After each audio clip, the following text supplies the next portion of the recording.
Vous êtes sur RTL.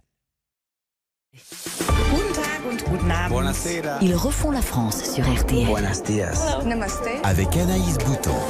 Bonsoir à toutes et à tous, bienvenue dans Ils refont la France, c'est tous les mercredis, c'est tous les vendredis soirs, est-ce que je dis moi mercredi, tous les vendredis soirs, et c'est l'actualité française vue par les correspondants de la presse étrangère, un peu notre Erasmus à nous chez RTL, comme disait Vincent tout à l'heure, avec ce soir Joël Meskens du Soir de Bruxelles, bonsoir.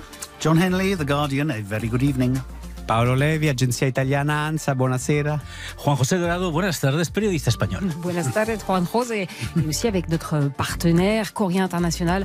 Bonsoir et merci à tous les quatre d'être là pour refaire la France. Le programme ce soir, à votre avis, les amis, mais bien sûr qu'on va parler de la Coupe du Monde de rugby. Vous en avez entendu parler sur RTL toute la journée et ça va durer. Et qu'est-ce qu'on aime ça. Donc c'est parti pour la Coupe du Monde de rugby. Puis on parlera aussi un peu des restos du cœur et puis de la shrinkflation. Jusqu'à 20h. Ils refont la France sur RTL.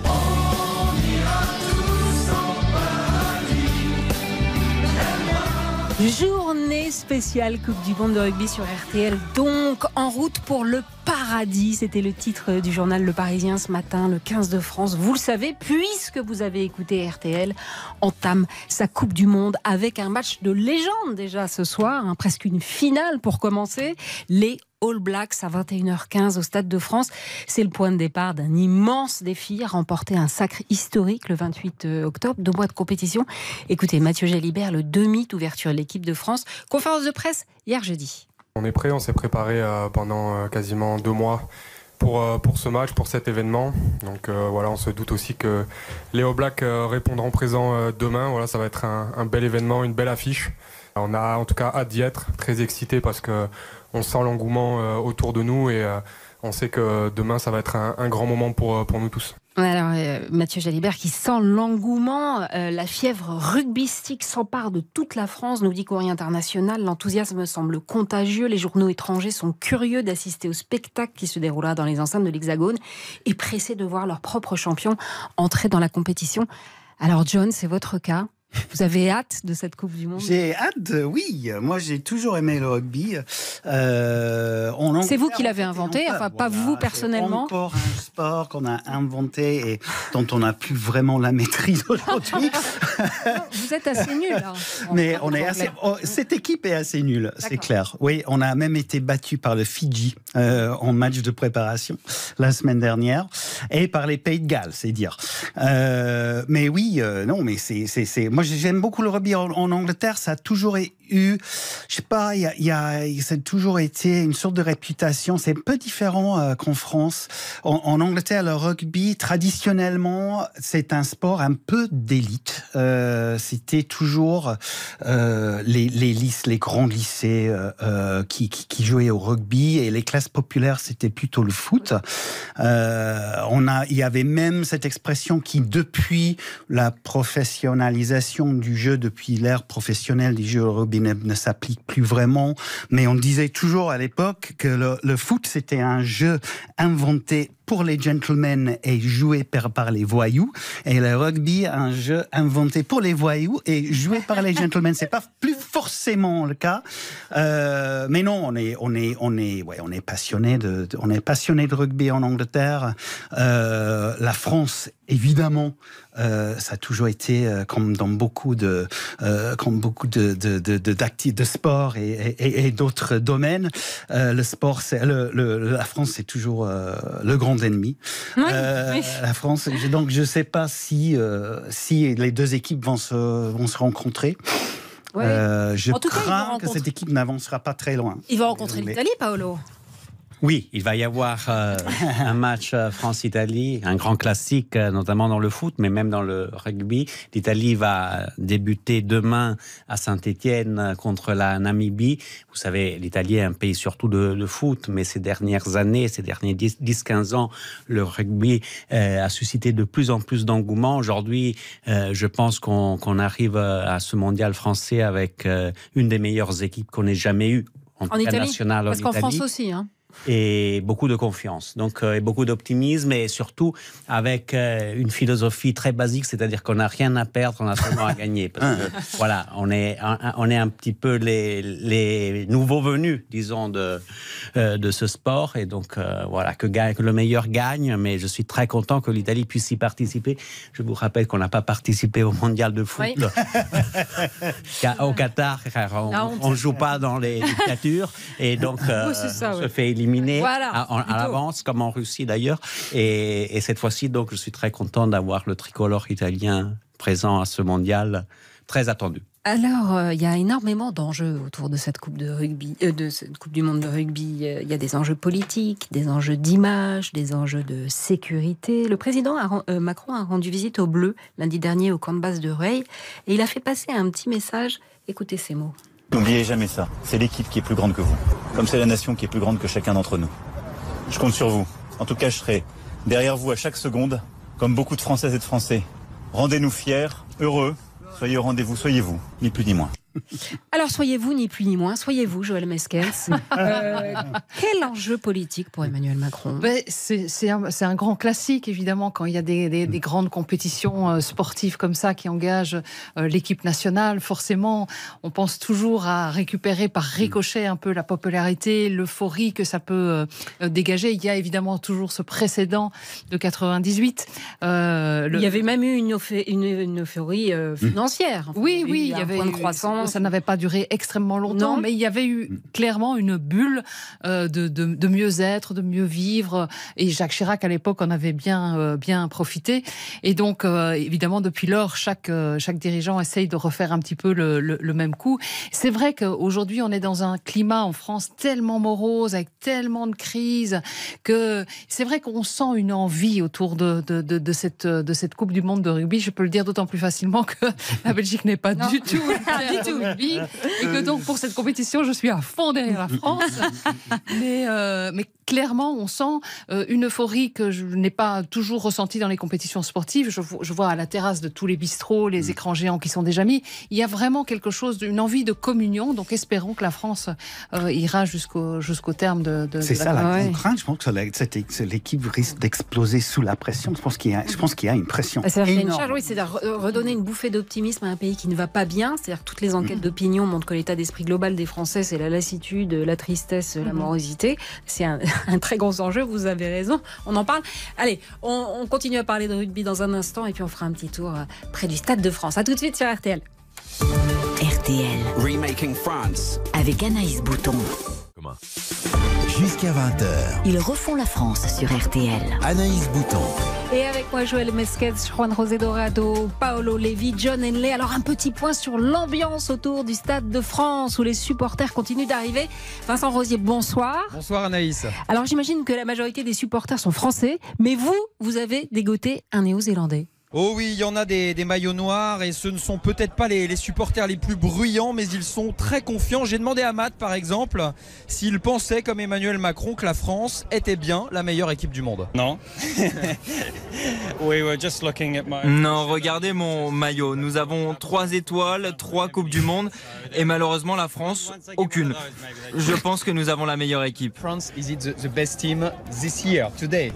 La meilleure équipe, je pense que les All Blacks sont très bons. La France a perdu face à l'Irlande lors du tournoi Destination. Donc je ne pense pas que ça soit correct. Le score, 30-15 pour les All Blacks, peut-être plus.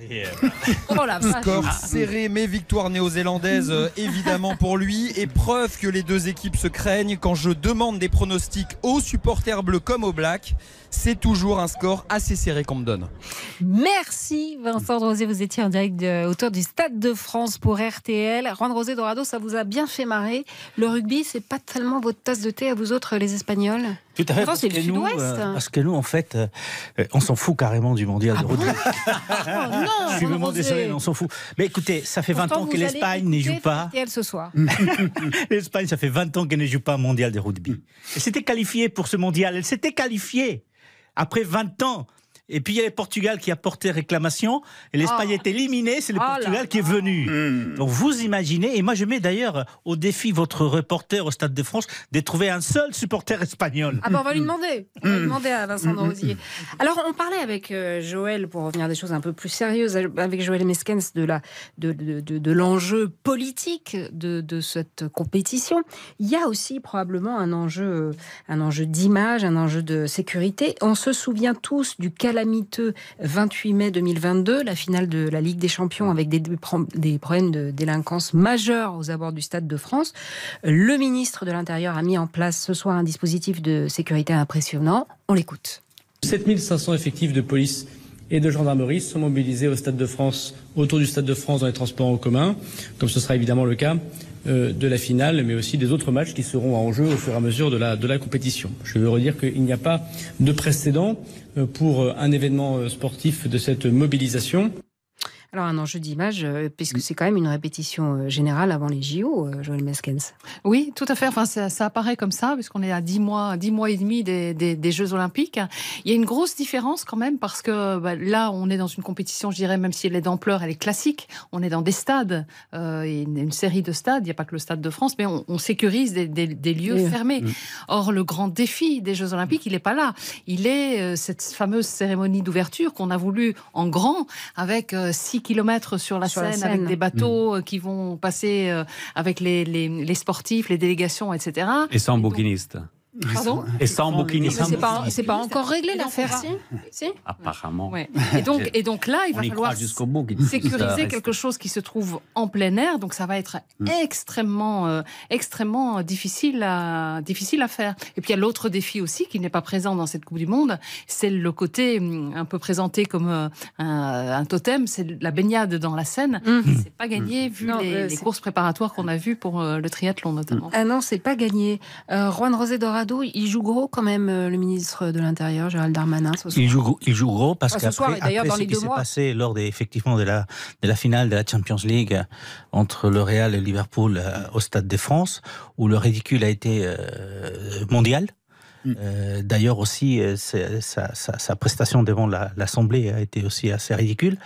Oui, il avait accusé les supporters anglais de Liverpool d'être venus en masse avec des faux billets. Ce qui était complètement faux, puisqu'il a été prouvé par l'UEFA par la suite. Donc c'est ça. Donc il joue gros parce que derrière cet enjeu, il y a aussi, entre guillemets, sa carrière politique en tant que candidat à une future présidentielle. Donc les enjeux sont multiples. Il y a aussi, n'oublions pas quand même la venue du pape, la venue du roi d'Angleterre. Donc d'ici les Jeux Olympiques, la France va devoir faire face à un certain nombre d'événements où il va falloir assurer à 200%. Parce que derrière, tout le monde attend effectivement quelque part une maladresse française ou un problème pour vous sauter à la gorge. Et ça, c'est une réalité aussi. C'est aussi pour la France, Paolo, un enjeu économique et budgétaire, cette Coupe du Monde de rugby. Mais si, il est assez clair que l'espoir est que cette Coupe du Monde, exactement comme la victoire à la Coupe du Monde de football, puisse ensuite avoir des répercussions positives sur le PIB. Hier, il y a eu une révision à la hausse de l'INSEE de 0,6 à 0,9% de croissance en 2023, chose qui est assez positive, mais ça ne suffit pas, c'est pas assez pour réduire les déficits, etc.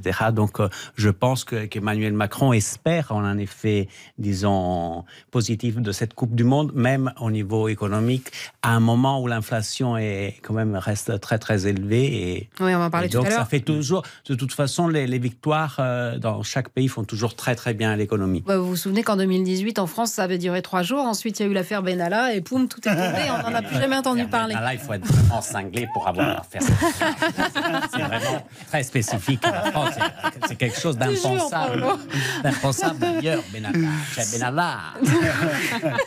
Faites pas le Non, mais, truc incroyable, le type de l'Élysée qui sort à frapper des jeunes dans la place de la Contrescarpe. C'est quelque chose qui, peut-être dans les romans de science-fiction, si on repense à ces jours-là, moi je suis en train vraiment d'assister à un truc réel ou c'est une candide caméra?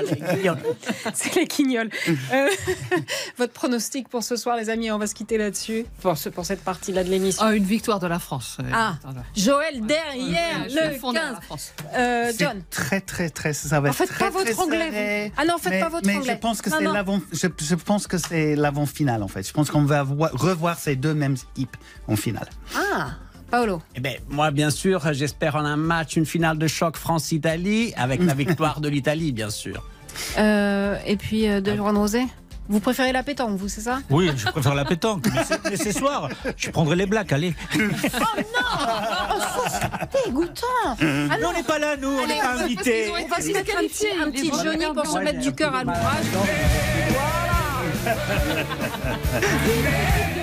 Non, mais ça va pas, Juan Rosé, non. Non, mais c'est pas possible, ça. On va pas inviter les Espagnols. Non, mais vous êtes mesquins. Voilà ce que Allez, une pause. Et dans un instant, on va parler des Restos du Cœur. À tout de suite sur RTL. RTL. Sie erfinden Frankreich neu. Ils refont la France. Avec Anaïs Bouton. Jusqu'à 20h. Ils refont la France sur RTL. Anaïs Bouton. Avec Joël Meskens, si ça vous dérange pas, Juan Rosé Dorado, Paolo Levi et John Henley. Depuis le début de l'année, les Restos du Cœur ont déjà servi 170 millions de repas contre 142 millions en tout sur l'année 2022.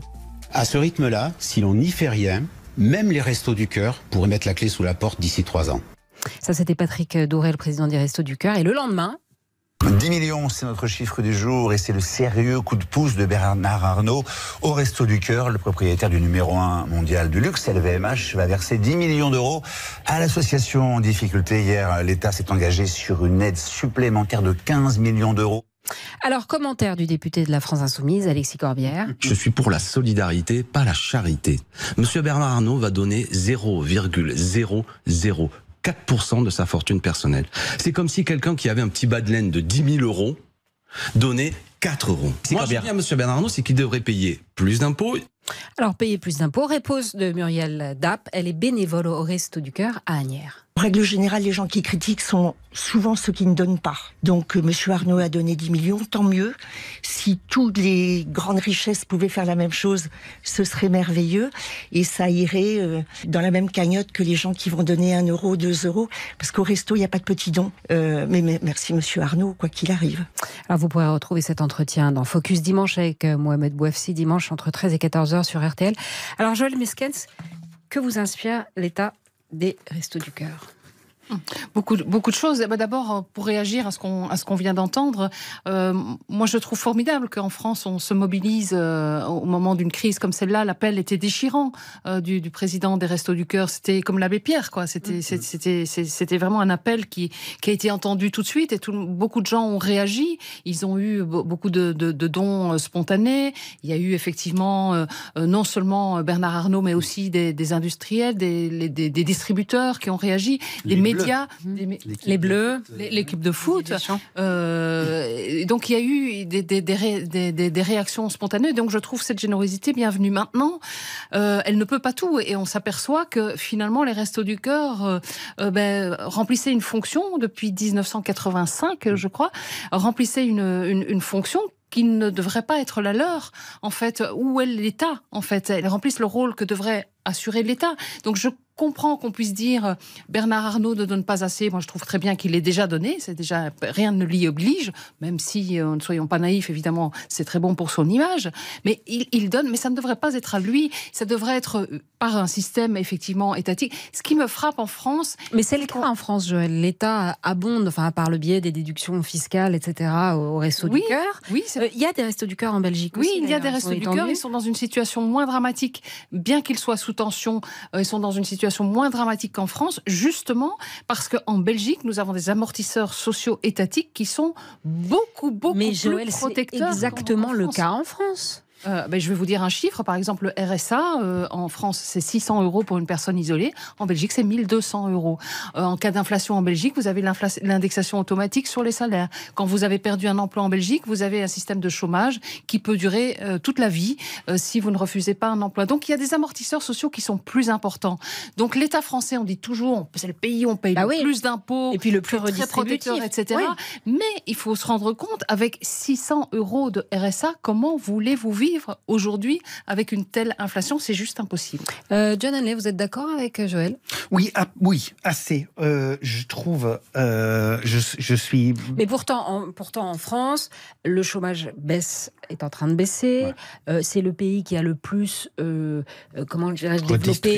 redistribué, développé des aides autour de la crise du Covid, etc. C'est un des pays qui est le plus redistributif d'Europe et même de l'OCDE. On est face à un problème, c'est clair, qui est arrivé de façon assez soudaine et qui est assez ponctuelle. C'est-à-dire une inflation, surtout sur les produits alimentaires, d'autour de 11-12%.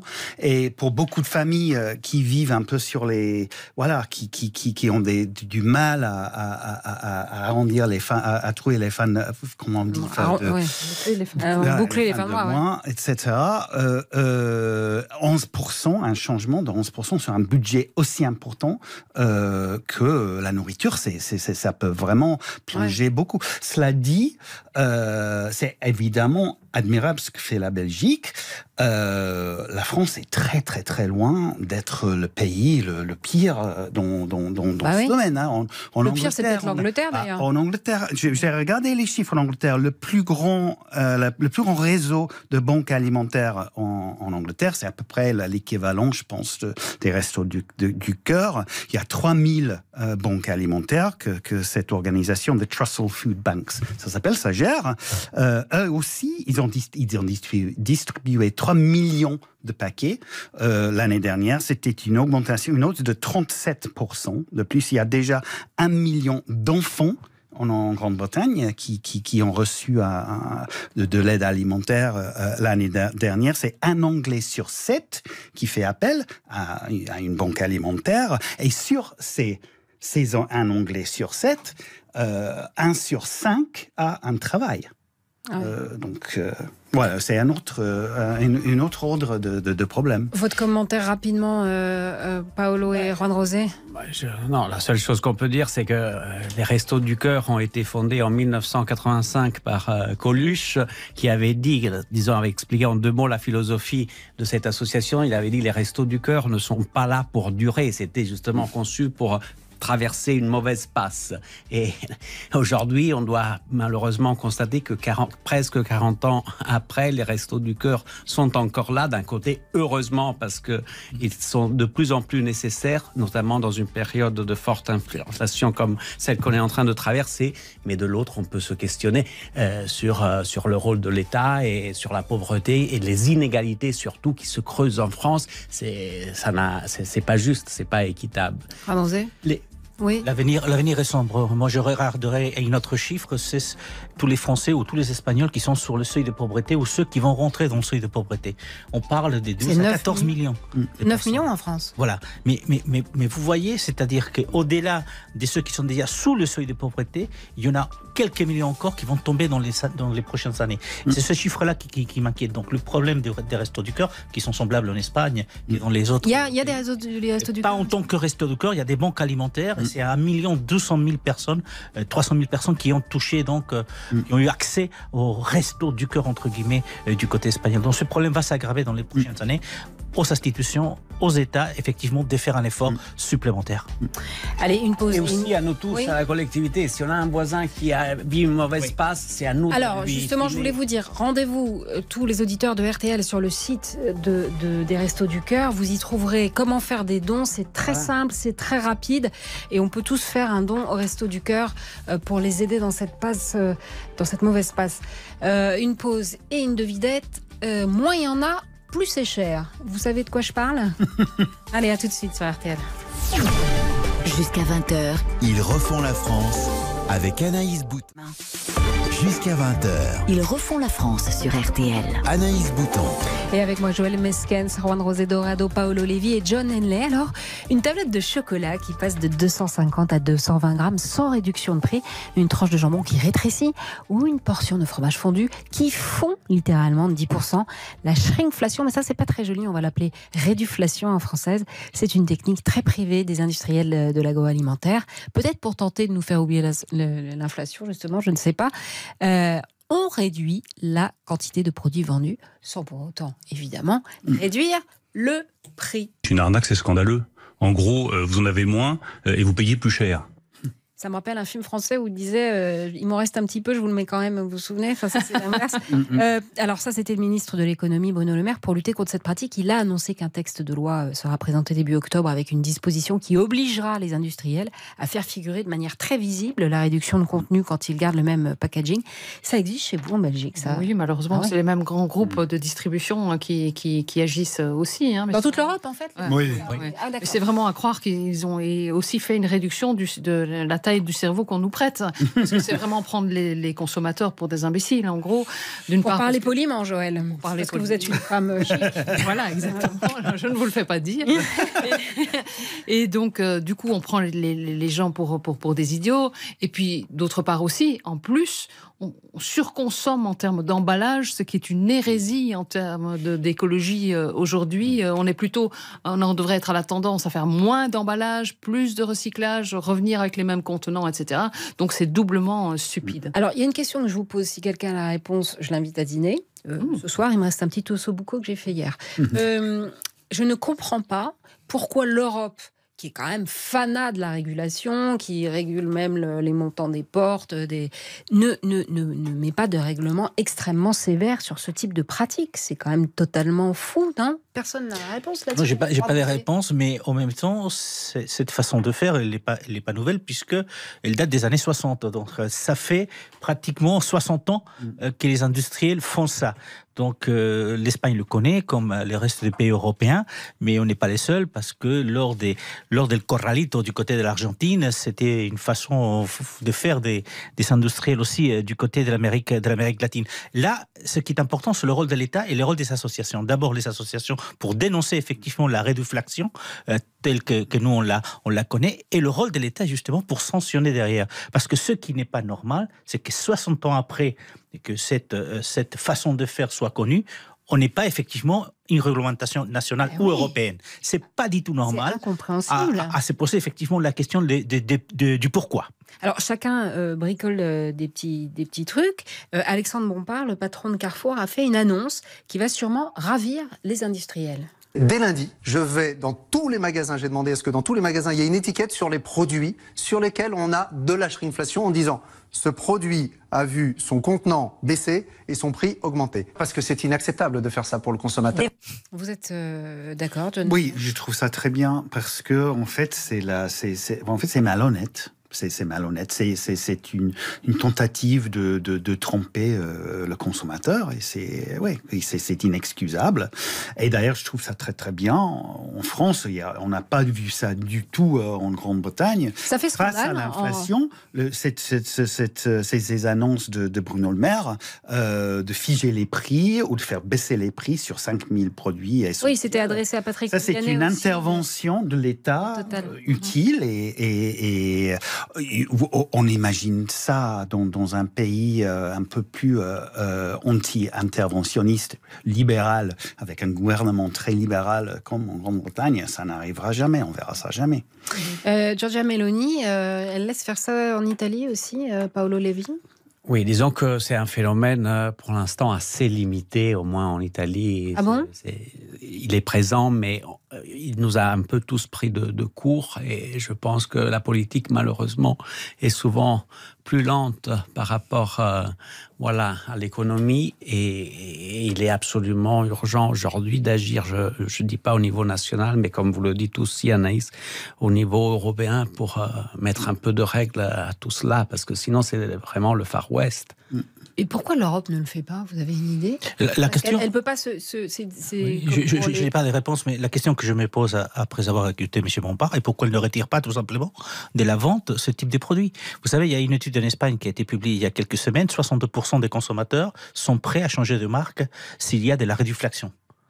Ah oui. Donc, au lieu d'annoncer je vais mettre une étiquette, j'annonce tout simplement je ne mets pas vos produits dans les rayons des supermarchés. Ouais, mais là, donc peut-être que ça sera... c'est qu'il entame un bras de fer avec les industriels, les marques. Oui, mais quelque part, il va falloir faire quelque chose. Je pense aussi, depuis 2009, il y a une directive européenne avec laquelle je pense que l'Europe s'est un peu tiré la balle sur les pieds, parce que pour rendre les emballages, en tout cas les indications sur les emballages plus flexibles, ce qui avait des avantages d'un côté, a permis aussi aux industriels et aux distributeurs de faire ce genre de pratiques peu transparentes. Donc, disons, à l'époque, en 2009, probablement, la Commission n'avait pas vu, avait été un peu myope ou pas assez rusée pour comprendre que cela aurait prêté le flanc aussi à ce genre de pratiques absolument inacceptables.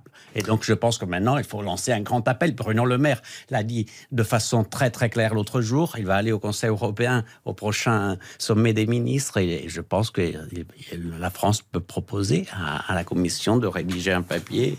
Espérons que d'ici la fin de l'année, il y ait des propositions de Bruxelles. Paolo a gagné l'Ossobuco, hein.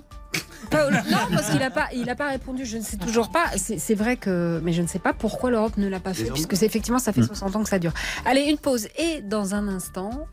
Mais j'entends siffler le train. Mais j'entends siffler du côté des tarifs SNCF. À côté de RTL. Qui siffle dans le soir. RTL, ils refont la France. Avec Anaïs Bouton. Jusqu'à 20h. Ils refont la France sur RTL. Anaïs Bouton. Avec Joël Mesquens, Juan José Dorado, Paolo Levi et John Henley. Alors Clément Beaune, le ministre des Transports, annonce le lancement pour l'été prochain d'un pass-rail à 49 € par mois, permettant de voyager en illimité avec les TER et les intercités. L'idée est de prendre exemple sur l'Allemagne et son Deutschland Ticket, un abonnement qui permet ça, et puis qui permet de voyager sur tous les réseaux urbains, métro, bus, tramway. Une mesure qui est financée en partie par l'État fédéral et les Länder. Une bonne idée, Joël? Vous faites ça en Belgique? C'est une excellente idée. Moi, je la soutiens totalement. Il y a eu des initiatives qui sont un peu comparables, pas tout à fait pareil en Belgique, notamment au moment du confinement, où on avait carrément un ticket gratuit pour revisiter la Belgique, etc. Et en fait, tout le monde s'est rué à la mer, et donc les trains étaient bondés. Et donc tout le monde s'est passé joyeusement voilà, donc ça n'avait pas fonctionné, ou d'autres ne le savaient pas, etc. Donc ça a été un peu chaotique, mais l'idée reste présente, et il y a une formule qui est maintenant sous forme d'abonnement avec 10 trajets qu'on peut faire, etc. Donc il y a des formules qui vont dans ce sens. Ah, c'est pas mal, John. Excellente idée.